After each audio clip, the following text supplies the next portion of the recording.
Hello again from my front porch. Today I want to talk to you about two other days, specifically yesterday and tomorrow. So regarding yesterday, well, first of all, the weather this week has been just bizarre here in Iowa. I mean, it started last weekend where the temperatures got unseasonably warm. It was like springtime. And they continued on through yesterday, where yesterday it actually was in the low 70s here in Des Moines, Iowa. Now, to put that in perspective, I saw in national news that the high yesterday in Miami, Florida was 63 degrees. That means that the high in Des Moines, Iowa was 10 degrees warmer than Miami, Florida. Go figure. In fact, it didn't get down to 63 degrees here until about 7 o'clock last night in February in Iowa. Now today it's cooled off a bit more. It's only in the 30s outside right now. They say it's supposed to warm up a bit more, but probably won't get as warm as it was. And now they're also predicting some snow tomorrow. Although the initial reports were all doom and gloom. Oh, it's going to be this big snowstorm, worst of the season. And it might be for some parts of the country, but it's increasingly sounding like here we'll be lucky if we even see an inch of snow. Probably will be less than that, and it might, depending on what the temperature is, it might just turn into another rainstorm. We might not even see the snow. Who knows? But we'll find out. Anyway, so that's the weather report for yesterday and tomorrow. But let's move on to some other stuff. At lunch yesterday, I had a very unique experience. I went to Subway near my office. I always get the steak, egg, and cheese on wheat flatbread too, because I try to be somewhat healthy in what I eat. I've stopped trying to go for like the fast food burgers and the fried chicken-y things and stuff. Still, my taste buds still like those things, but I'm trying to be a little more health conscious and not necessarily be consuming that kind of stuff all the time, and instead try to eat a little more, solid, a little more healthy, and salads and things like that too. But anyway, I digress. I went to Subway yesterday, just expecting to walk in and grab lunch and run back to my office. And lo and behold, who do I run into at Subway but the governor of the state of Iowa, Terry Branstad. Seriously.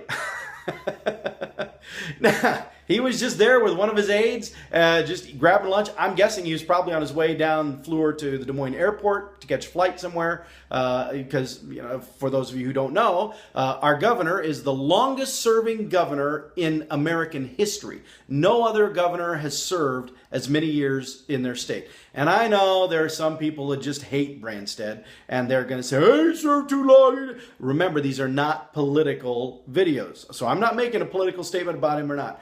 I've liked some things he's done, and I have not liked some things he's done. And so I can argue both sides of the Terry Branstad story.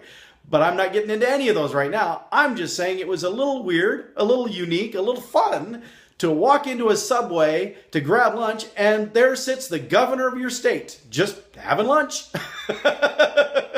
So of course, I had to stop and take a picture with the guy because, it's the governor. I don't care who he is or what party he is or whatever. You run into an elected official just out and about when you're around, you stop and take a picture.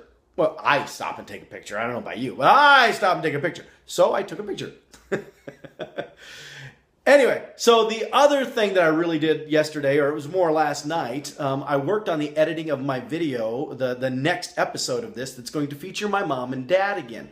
Although they were here a couple of days ago, and we did all the filming of it, but I sat with each of them separately here on the front porch and talked to them about their memories of their life together, of their early dating and their early marriage, and then looking back over 50 years now. And now I've been editing their responses together, and I think you're really going to enjoy that. But it was a lot. It's taken a lot more work to do that than I anticipated, though, too. And partly because I'm a perfectionist and I want it to be really, really good detailed.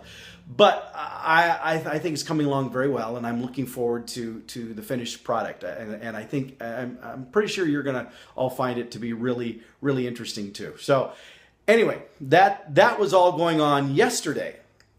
Now today, you know, I'm just gonna make it through today. Gonna go to work and take care of some stuff, and finish up the editing of their videos tonight, so I can have it posted tomorrow morning. There will not be a raw video like this posted to my Facebook that I normally do. When I post the completed one for my parents, it will get posted the whole thing, because obviously the raw ones would just be individual ones of them, and it wouldn't work as well. So you'll watch for that tomorrow. That'll be posting tomorrow. And the reason it's posting tomorrow is because tomorrow night I'm going to be in Carroll celebrating my mom and dad's 50th wedding anniversary.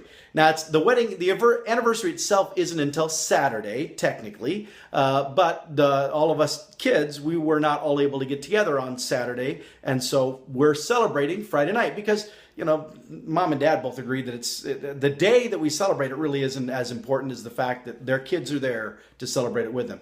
Unfortunately, there are a lot of folks who also would like to be there that are not able to make it, and, you know, probably wouldn't be able to make it either time anyway. And if you're one of those people, I want you to feel free on my Facebook post here, I want you to feel free to make comments below that you would like us to share with my parents, Zine and Dorothy Smith, at the event on Friday night, if you should so desire. And we'll be more than happy to read that for you. No problem at all.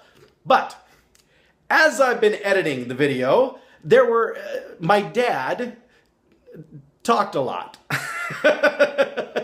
And which is great. I appreciate it. He likes to share information, and a lot of it is stuff that I've never heard before. So it's really cool to then capture it on video like this. But it also explains where I get it from too. But there were a few things that my dad discussed that they just didn't work in the segment for tomorrow. They didn't fit with the flow of things, so I've pulled them out. And on the official version of this video that you're going to see that will be posted to YouTube later tonight, after I get home from work and finish the editing of this one and get it posted up there, you'll see the outtakes for those. Well, I mean, they're not really, I guess they're kind of outtakes. They're outtakes from the episode tomorrow. But they're segments that I wanted to still be able to include. I just didn't know where to put them. So I'm going to include them right here. Some extra gems from my dad. Okay? Some reminiscences. And so the first one deals with him thinking back on early dating with my mom and how the Greene County Fair was going on shortly after he started dating, and how he went to the fair, but it wasn't just him taking her to the fair. Her whole family went along to the fair, and my grandpa Marvin was an interesting fellow. He's an interesting, unique character. He used to take me to auctions all the time when I was little, and I loved it. But he was a junk collector. He could fix stuff too. But I mean, he was an interesting fellow. And so the first thing that I'm going to show my dad talking about is thinking back and going to the county fair and his interactions with Marvin at the time. Check this out. Long about when I first met Dorothy, I think the county fair that week was there. And, Greene County Fair. Yeah, and so I had to go take her to the fair. And yeah. Wanted to, and of course her dad and her brothers was there. And her dad, right away, why it was always, Z, have you got, all I got's a little change. If you got a little money I can have. I should. That's because he spent all of his money at the auction. Yeah. Oh yeah. If there was an auction someplace, the old boy was handicapped. Yeah. He was drawing disability, but boy, if there was an auction and they had free sandwiches or something, he was the first one in line. But he was a good old boy, I tell you. So then the next thing that he talked about was the first Thanksgiving after he and my mom were married, that they invited his mom, Hilda, who was German and a really good cook, but they invited her over for Thanksgiving dinner. And here's how that went. To Carroll. I quit over there on the light company. We moved to Carroll, and I joined the police force over there. And we had my mother come over she lived over in Scranton, over there by Jefferson, and we brought her over for Thanksgiving dinner. Mm-hmm. Well, now my mother, she likes the giblets and the heart and stuff like that, out of something. And I'd got a turkey. It wasn't a big turkey, but a fair sized turkey for us. And Dorothy cooked it so nice in the oven and all that, and now the turkey was good.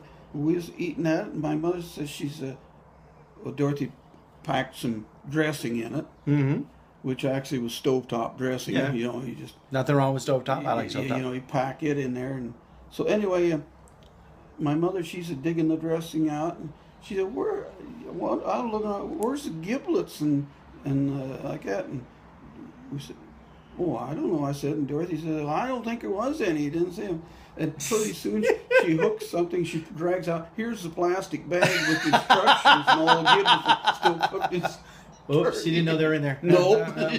Again, she didn't bother to check it out. She just shoved the dressing in and cooked it. Now these stories are part of the reason why the Thanksgivings I remember we had processed turkey loaf. We did not have an actual turkey, or we had ham. Right. And you might remember the time, Paul, that Mom boiled some eggs on the stove, and she said, I don't know what happened. What she say? She had three of them in there or something in the 2 or 3 in this pan on the stove, and it boiled dry. Yep, and then it exploded. She was, I don't know what happened. I had 2 of them in there. And you said, look, Mom, there's one stuck on the ceiling. Oh, we had some good times out there. And then lastly, my dad also, we talked about, I don't remember exactly even how we got there, but we talked about his reaction to finding out that I wanted to be a teacher because he hated school. He didn't even finish high school. He didn't graduate. He says that he had a deal with his teachers that they don't bother him, he won't bother them. He won't cause trouble. That was pretty much his time in school. And so I always joked that the reason I became a teacher was kids like to be rebellious. They like to rebel against their parents. So what better way to rebel against my dad than to become a teacher, when he hated school so much. So see, I'm a teacher rebel. But anyway, so here is my dad talking about that and making some actually very positive. You should have saw his disappointment when I told him I was going to become a teacher. See, because he hated school, so But with the way the teachers and all that he had, and the way he was in school, he took such an interest in the school. He wasn't a sports-minded boy. He just was a bookworm. Study all the time. Doesn't that sound exciting? I really couldn't be. Shouldn't have been shocked that he's wanting to be a teacher. But I just you're going to be a teacher? Well, a lot of my teachers actually said the same thing. They were surprised that I was going to be a teacher too. Well, but on the other hand, when I became a cop in Carroll, all my friends from where I grew up at school south at Coon Rapids and Baird, people would come up to me and say, how in the hell did you get to be a cop? Well, and we actually had living across the street from us a former state trooper. Yeah. Who when Dad was growing up, was a deputy sheriff, right? No. Was he always a trooper? He was always a trooper. But he knew my dad, not as a fellow law enforcement officer originally. But as a character. Yeah, and as a character he kept picking up all the time. and suddenly then they're living across the street from each other, trooper living across the street from the police officer. Well, and I put him down as a reference for his job there. He told me they called him and asked him, said, hey, Dale, do you know a fellow by the name of Zine Smith from down there around in Coon Rapids? And I said, oh, hell yes. I know him. And I said, oh, well, we're going to hire him for the police department. And then he says, I found out, they told me he was going to be living across the street from me. I said, oh, hell, I'm moving. He was a good guy, though. But we were good friends. Yeah. We were good friends. We just all, like those days, everybody was long friends. And so now, with those segments included with here as well, I think this is great. So that all of that is the summary of the things that happened yesterday and stuff that I'm looking forward to tomorrow. And today, I have to still get to work and do my job and be there because they pay me to be there. So, so I need to get going. And with that, I will see you all next time from my front porch.